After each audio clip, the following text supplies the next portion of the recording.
नमस्कार। प्रस्तुत है आज का चिंतन। प्रातः सूर्य के उदय होते ही जिंदगी का एक नया दिन शुरू होता है और सूर्यास्त होते तक दिन समाप्त हो जाता है। इस तरह रोज एक दिन उम्र से घट जाता है।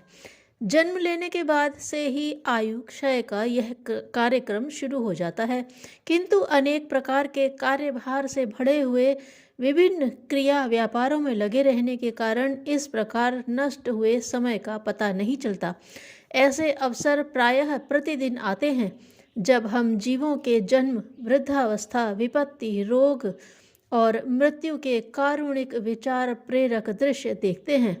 किंतु कितना मदांध, कामनाग्रस्त और अविवेकी है इस धरती का मनुष्य कि वह सब कुछ देखते हुए भी स्थूल नेत्रों से विवेक और विचार की आंखों से अंधा ही बना हुआ है। मोह और सांसारिक प्रमाद में लिप्त मनुष्य घड़ी भर एकांत में बैठकर इतना भी नहीं सोचता कि इस कौतूहल पूर्ण नर तन में जन्म लेने का उद्देश्य क्या है, हम कौन हैं, कहाँ से आए और कहाँ जा रहे हैं। प्रकृति प्रवाह की अबूझ परंपरा में प्रवाहित मनुष्य संसार के सुखों को, इंद्रियों के भोगों को, पदार्थों के स्वामित्व को, धन, पुत्र तथा विविध कामनाओं को ही जीवन का लक्ष्य बनाकर इस बहुमूल्य अवसर को खो देता है।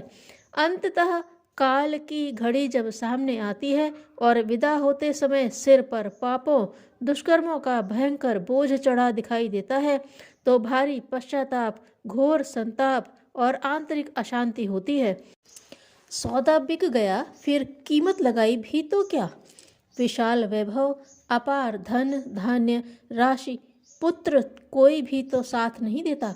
यह सारा संसार, यहाँ की परिस्थितियाँ सब ज्यों की त्यों दिखाई देती हैं, किंतु वह सब उस समय उपयोग के बाहर होती हैं। अपना शरीर भी साथ नहीं देता।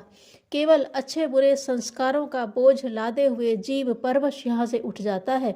कितनी अस्थिरता होती होगी उस समय, यह कोई भुक्त भोगी ही समझता होगा। मनुष्य के जीवन में यह जो विस्मृति है वह सब असत के संग से है।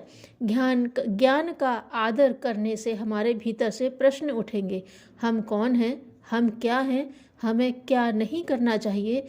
इसका ज्ञान हमारे अंदर मौजूद है, पर अपने जीवन का कोई सही दृष्टिकोण न बना सकने के कारण वह सारी ज्ञान शक्ति विशृंखलित और बेकाम पड़ी हुई है। मनुष्य का पहला पुरुषार्थ है जीवन लक्ष्य में प्रमाद न होने देना। यह तभी संभव है जब कर्तव्यों का उचित और सम्यक ज्ञान हो। कर्तव्यों की विस्मृति मनुष्य ने अपने आप ही की है। जब वह कुछ करना चाहता है तो उसे औरों की आवश्यकता का ध्यान नहीं होता, वरन वह यह जानना चाहता है कि इसमें मेरा लाभ क्या है। अपने लाभ की अपेक्षा औरों के लाभ की बात सोचे तो कर्तव्य की विस्मृति न हो। इस कर्तव्य और अकर्तव्य के ज्ञान पर ही मनुष्य का उत्थान और पतन अवलंबित है। व्यावहारिक जीवन में कोई नीचे नहीं गिरना चाहता, सभी ऊंचे, बहुत ऊंचे उठने की आकांक्षा लिए हुए हैं। प्रत्येक मनुष्य अपने आप को ऊंचा सिद्ध करना चाहता है।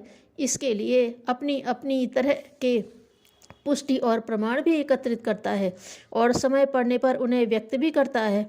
ऊंचा उठना मनुष्य का स्वाभाविक धर्म भी है, पर यदि किसी से यह पूछा जाए कि क्या उसने इस गंभीर प्रश्न पर गहराई से विचार किया है, क्या कभी उसने यह भी सोचा है कि इस आकांक्षा की पूर्ति के लिए उसने क्या योजना बनाई है, तो अधिकांश व्यक्ति इस गूढ़ प्रश्न की गहराई का भेदन भी न कर सकेंगे।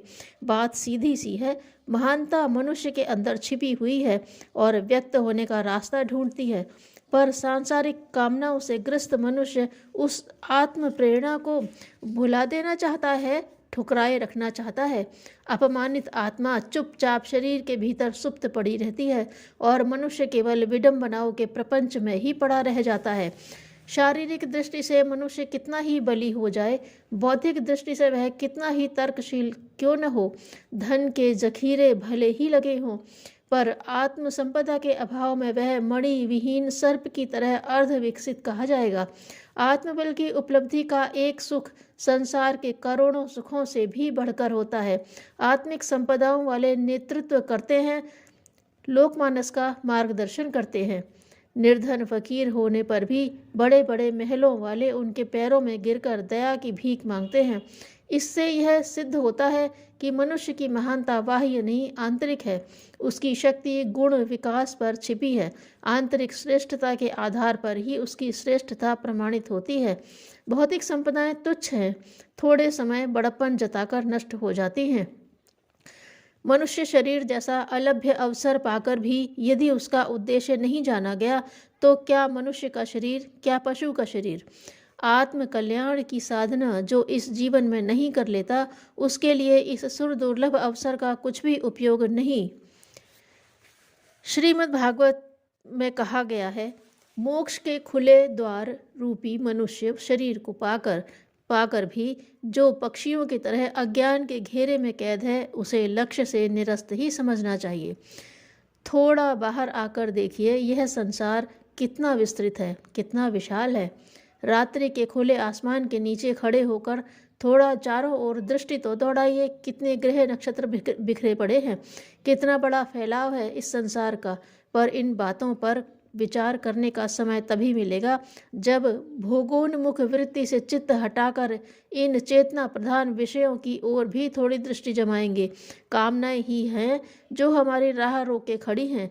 स्वार्थ ही है जो आत्म विकास के मार्ग में आड़े खड़ा है। ईर्ष्या, द्वेष, काम, क्रोध, भय, लोभों वाले निविड़ में भटक गए हैं। इसलिए हम इस महानता के लक्ष्य की ओर अग्रसर नहीं हो पा रहे। हम उदार बने, साहस पैदा करें और आध्यात्मिक जीवन की कठिनाइयों को झेलने के लिए उठकर खड़े हो जाएं। फिर देखें कि जिस महानता की उपलब्धि के लिए हम निरंतर लालायित रहते हैं, वह सच्चे स्वरूप में मिलती है या नहीं। सत्य हमारे अंदर छुपा है, उसे अध्यात्म पथ पर चलकर जागृत करें। शक्ति भीतर सोई पड़ी है, उसे साधना से जगाएं। जीवन की सार्थकता का यही एकमात्र मार्ग है। प्रिंस ऑफ वेल्स हेनरी पंचम उन दिनों राजकुमार थे, शासक नहीं बने थे। तब की बात है, एक न्यायाधीश ने उनके एक सहपाठी मित्र को कारावास की सजा सुना दी। हेनरी पंचम उस समय न्यायालय में ही उपस्थित थे। उन्होंने न्यायाधीश को डांट कर कहा, यह मेरा मित्र है, तुम उसे छोड़ दो। उत्तर में न्यायाधीश ने कहा, कानून की दृष्टि में जो अपराधी है वह किसी का भी मित्र क्यों न हो अपराधी है, उसे क्षमा नहीं किया जा सकता। राजकुमार आग बबूला हो उठे और न्यायाधीश को कटु शब्द कहने लगे। तो न्यायाधीश ने सिपाही को बुलाकर कहा, इन्हें भी पकड़कर जेल में डाल दो। सिपाहियों ने आज्ञा का पालन किया। राजकुमार भी जेल भेज दिए गए। इस बात का पता शासनाध्यक्ष हेनरी चतुर्थ को लगा तो उन्होंने न्यायाधीश को पदोन्नत करते हुए कहा, जिस देश की न्याय व्यवस्था इस तरह की हो वहाँ कभी अपराध नहीं हो सकते। मुझे अपने लड़के के कैद किए जाने पर हार्दिक खुशी है। राजकुमार ने स्वयं भी सबक सीखा और वे इतिहास प्रसिद्ध न्यायप्रिय राजा हुए। धन्यवाद।